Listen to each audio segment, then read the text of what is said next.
Welcome back to the channel. I am Scott and this is Techno Eclipse. In today's video, I wanted to talk about MacBook or iMac.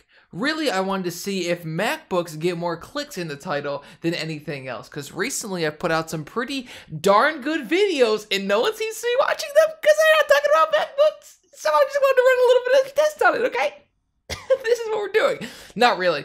But I guess technically it's true, but I'm not making this video because I wanted to see if MacBook Pros get more clicks and whatever. I just thought it'd be an interesting video. So, MacBook Pro or iMac. So if you see behind me, there's an iMac right there, an iMac 5K late 2014 or mid 2014, doesn't matter, 4th gen i5 with an M290X. And then right here is my fiance, my lovely fiance's laptop. She's standing right behind the door listening to everything I say, so I have to say something nice about her. Please. This is her laptop back there. It's 15-inch 2014 MacBook Pro. Both a very, very similar price. I ended up trading my 2015 15-inch iMac, which I traded my old desktop computer for. It's a long story, but essentially when you do the math, they both work out to be about the same price. So which one of those do I like better? Well, obviously I've used a bunch of MacBook Pros on this channel. I've used pretty much every Retina MacBook Pro that has ever been made ever, except for the early 2013 MacBook Pros. And then I have used that 5K iMac, which is the only iMac I've ever shown on this channel and the only iMac I've ever really had a chance to use. So this is just my experiences from those. I wanted to lay that in front of you. So if you think because I only have 2,500 subs, my opinion doesn't count, I'm sorry. I actually feel bad for you. So, which one? Well, let's discuss the pros and cons. This is more of a desktop versus laptop debate. However, it's not. Mainly because these both run laptop grade parts in some cases. The iMac behind me uses laptop SODIMM RAM. Also, every graphics card inside of an iMac is a laptop spec graphics card, which means essentially the clock speed is a little bit lower, so it can run a little bit cooler, and in general, it's just a less powerful card. So now that we got that out of the way, let's talk about the pros of the MacBook Pro. The pros are going to be portability, fast storage, no matter which model you get, along with a nice high-resolution screen. If you get a 15-inch MacBook Pro, the Retina kind, which is sort of the one I'm talking about right now, because those are the ones that are very similar in price to the 5K iMac, which is what I'm going to be talking about. But obviously, if you were talking about a 2012 iMac versus like a 2012 MacBook Pro, this would all still hold true because the resolution has sort of scaled accordingly based on the year, essentially. It has a nice screen. It has fast storage, a powerful 4th gen or 3rd gen i7, depending on which year you get for the Retina MacBook Pro, a quad-core processor, and in some cases it has a dedicated graphics card. In other cases it doesn't. The dedicated graphics card isn't great by any stretch of the imagination. It's only like a smidge better than the integrated graphics card inside of those MacBook Pros, but it's there nonetheless, so it does count. Next, let's look at the iMac. The pros of that is going to be the big screen, the desktop class CPU. The dedicated GPU is a laptop spec dedicated GPU, but it's still a much better GPU than they have put in any MacBook Pro pretty much ever, other than maybe the Vega 20 or Vega 16 inside of the newest MacBook Pros. So while it's a laptop spec graphics card, it still holds up because it's one of the best laptop spec graphics cards you could have bought at the time. So it still holds up okay in 2019. Obviously, it's nowhere near even like a 1050 or like a 1050 Ti, but it's Apple, so you don't really need the best graphics card to run their operating system due to the optimization with the integrated graphics card along with the dedicated graphics card, and in some cases like the T2 chip. But that's obviously doesn't count in this one. Next is the resolution of the screen. Obviously, it's a 5K screen. It looks really nice, although honestly, it's super overrated. If I'm being dead honest with you, I don't really even notice that it's a high resolution screen. I would rather have a 1440p screen and have to have a less powerful graphics card because that computer right there cannot handle Photoshop. It cannot do it. I don't know why.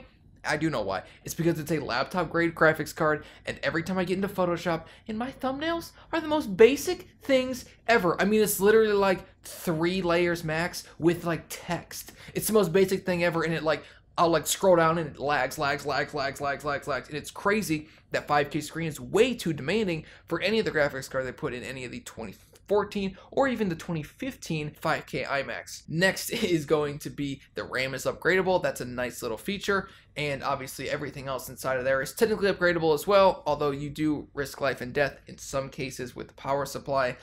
I make it a little bit more exaggerated than it is, but you do need to understand the inherent danger of using an open power supply and having access to that, along with having access to a motherboard that costs a lot of money to replace, because if you were to upgrade that CPU or try to upgrade that CPU and you slipped and bent the pins, which doesn't happen every single day, but might happen in your case, you're kind of out of luck. You got to replace the whole motherboard. And while building a computer, that might be $150. If you were to upgrade an iMac, that might be a $400 fix. So you got to keep that in mind. But those are the main positives between the two. Obviously, portable versus not portable. That's kind of an inherent, obviously, desktop versus not desktop. But there are obviously cons with both. As I was saying with the MacBook Pro, it's running laptop grade spec hardware, and the fans and cooling inside of it isn't great. While the iMac's cooling isn't much better, it's better by some standards. Not good, but better. And it does have much better cooling, so it doesn't really thermal throttle quite as much, especially with what I do. While my video editing isn't the most demanding, it's 1080p, 10-bit video, sometimes 8-bit video. Really, it's whenever I forget to change it off the slow-mo settings. Don't tell anybody. But essentially, it is pretty not demanding footage, and the iMac and the MacBook Pro were both able to handle it without really having the fan spin up. But when I am using the 10-bit 1080p video shot on my GH5, it kind of spins a little bit, especially in the MacBook Pro, but on the iMac I've noticed that it hasn't. So there are those differences between desktops and not desktops. And obviously that graphics card inside that 5K iMac cannot handle that screen, and I have an eGPU plugged into it and it still lags. So that's not the best thing ever, and it's not the most confident that I've ever felt suggesting this to the one person that it's really targeted to, because a video editor, yeah, while it's nice, I was able to edit my video on a 1080p screen, a 720p screen when I had to. I was able to edit my videos on screens that were much lower resolution, and they look the exact same. What I will say is, just because you have the tools doesn't make you a master. For example, in golf, there's this saying, it's like, it's not the Indian, it's the arrow. When you're blaming your club, it's like, oh, I missed this shot because of me. It's the same case with a computer. It doesn't really matter what computer you're using. You can make a beautiful, gorgeous video on that computer. Movies that were created years and years and years ago were used on computers that would literally cry at the power that these computers have. It's never the computer that makes the artist, it's the artist that makes the computer do what it can do and push it to a new height and new limit. So just keep that in mind. If you think that if you have an i7 you'll be a better creator, it's not true. You'll just be able to do everything a little bit faster. So if you suck at something, you'll just suck at it faster, which I guess might be good, because that way you'll get better faster. That's not technically true. But which one should you buy? Neither. Obviously, build a PC and make a Hackintosh, because duh, everybody knows how to build a Hackintosh, and they're just so easy. No, but seriously, what you should do is think about what you need. In my case, I keep switching. I'm leaning towards desktop currently, as I'm moving into a new house pretty soon, which is why my video upload schedule has been very, very sporadic, you might say. But honestly, I would say if I had to choose one of them, I would probably choose the MacBook Pro. But I'm leaning towards desktop in my life because I don't really need to be mobile right now.